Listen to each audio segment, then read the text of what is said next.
God can't help these people, I'll tell you what.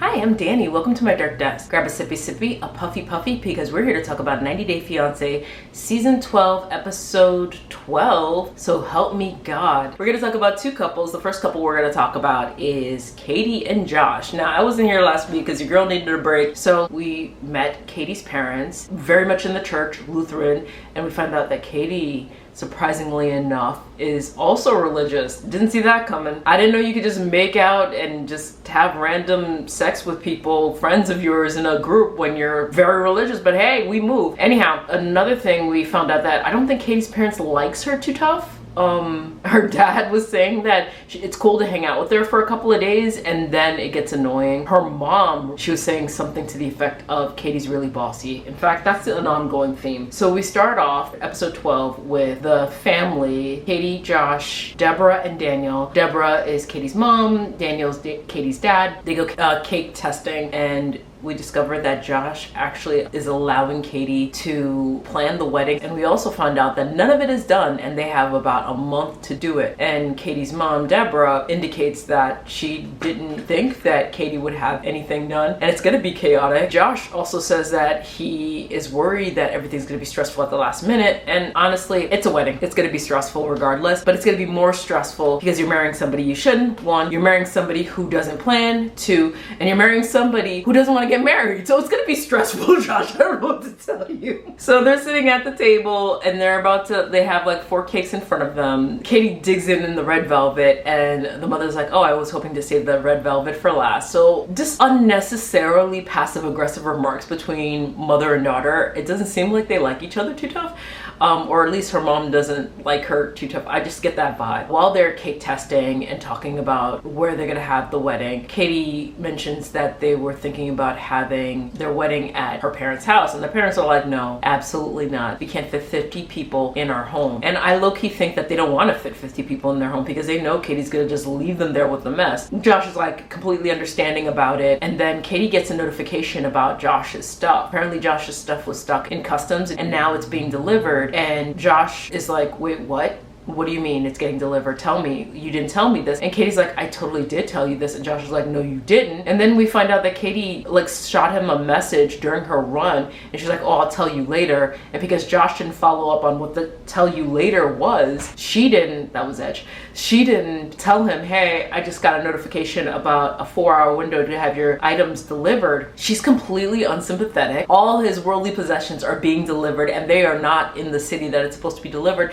And she seems so cavalier about it. She's like, oh, well, you know, it is what it is. And Josh is frustrated. He mitigates himself in front of the parents, but the parents are sitting there awkward as hell, silently nibbling on cake like, and so Josh goes outside. He talks to the producer that she doesn't understand where he's coming from. And if it was her possession, she would be besides herself trying to make sure that she gets her stuff. And he doesn't understand why she can't be empathetic towards him. Well, Josh, she doesn't care about you. She doesn't love you.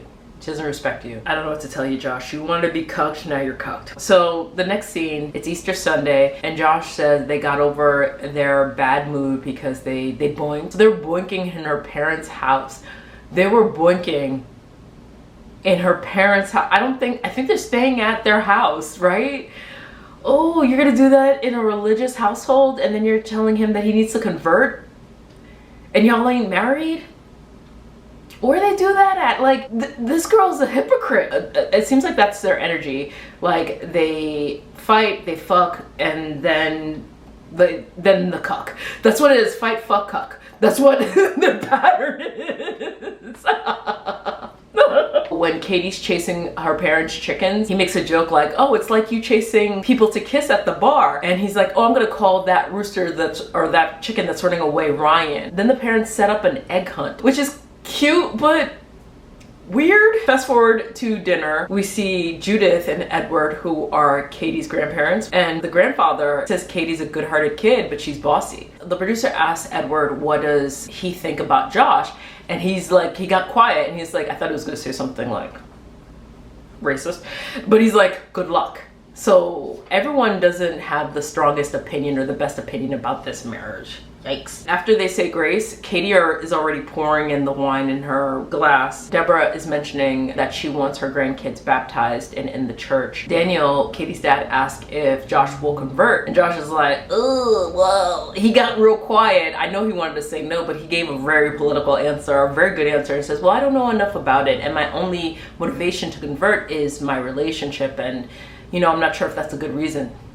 Spot on answer. Josh is a politician. Caite starts talking like a child, saying, oh, will he go to hell? Do you believe in hell? It's a firm line. Is it a firm line? Like, she infantiles herself, and then everybody else accommodates that. They let her get away with thinking that she's in charge, yet she's a baby, nurture her, boo-hoo-hoo. That's the problem with this whole situation. The next couple we're going to talk about is Mallory and Rasit. In the last episode, Brandon agrees with Rasit about the prenup, that he gave his life up to be with Mallory, and Mallory should invest all her money, time, and effort into Rasit, just like he did with her. And Mallory's like, I don't go what they say, it's my life, my money, my choice, my body, all the things, and it is what it is. Rasit, in turn, apologizes to Brandon, and him and Brandon are good now. In this episode, Mallory is going wedding dress shopping with Michaela and Caite. In interviews, she mentions that her and Rasit are having many problems, and there's a lot of things going on, but she still needs to get a dress. All the women, the shopkeep, Caite, Mallory, and Michaela all look like they go to the same hair salon, and I imagine it's probably a very small town, and that woman only has a limited amount of skills, but they are all blonde and highlighted the same exact way, and their hair is crinkled like the Mormon wives. What is happening? Like, why isn't there any variety? Y'all need to change up your look. Mallory indicates that she's going to pick a fairly conservative wedding dress because Rasit's family is supposed to view on FaceTime, and she doesn't want to look like a $5 whore. At least not for the ceremony. She wants to look like a $5 whore at the end of the night.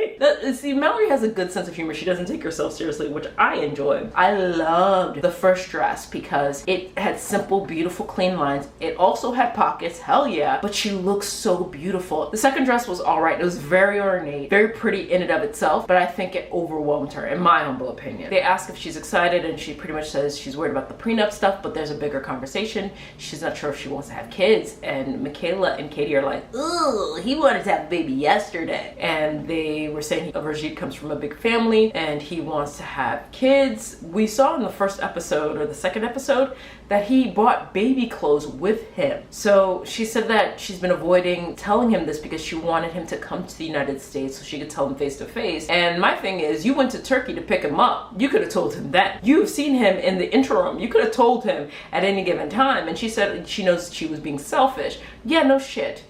It's very selfish. I think she knows she doesn't want kids, but she doesn't want to sound too definitive because she doesn't want to lose Rasit. And if you don't have the same goals in life, the same desires in life cemented when you are together, it's going to fall apart. Y'all are going to deviate away from each other regardless. You may be in love now, but eventually those differences are going to divide you. Say Mallory gives in, has a baby, even though she knows she doesn't want to. Rasit's going to be happy. Mallory's going to resent him and the child. Oh, Mallory gives her reason. She had a bad example of parenthood. Her parents were together. They got divorced when she was 10.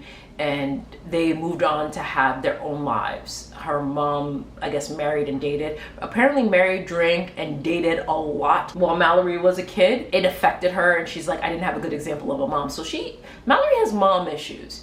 And then we find out her dad didn't even come to see her in the hospital when she almost died, which is why she holds on to her friendship so tightly. Fast forward, we are back at the house. Mallory is making Rasit chai tea and petting her dog, and Rajit's like, you're gonna get dog hair in the tea. But they go sit on the porch. He says the tea is crap. Like, she calls him a motherfucker. Mallory, she gets this very serious look on her face, and Rajit's like, so why do you have the toilet face on?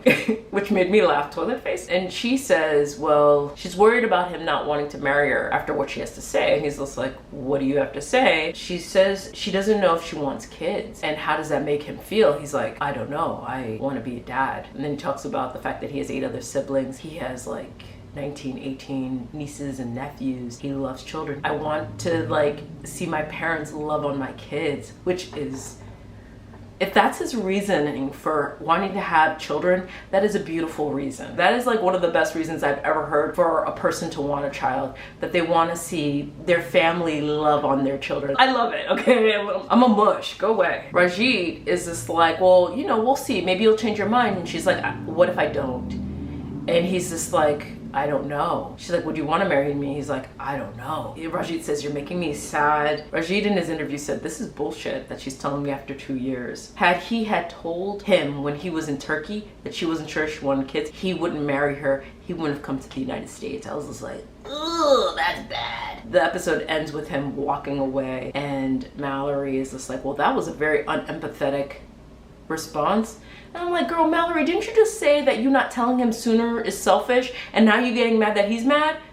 You should have told him. That was my recap. Thank you so much for watching. Please be sure to like, comment, subscribe, do as you deem fit. Keep your sippy sippies, your puffy puffies close, but your instincts even closer. And I'll be sure to catch you on the flips. Bye.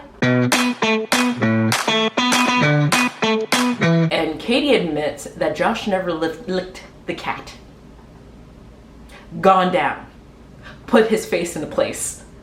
Ate tacos. You know what I mean? You know what I mean?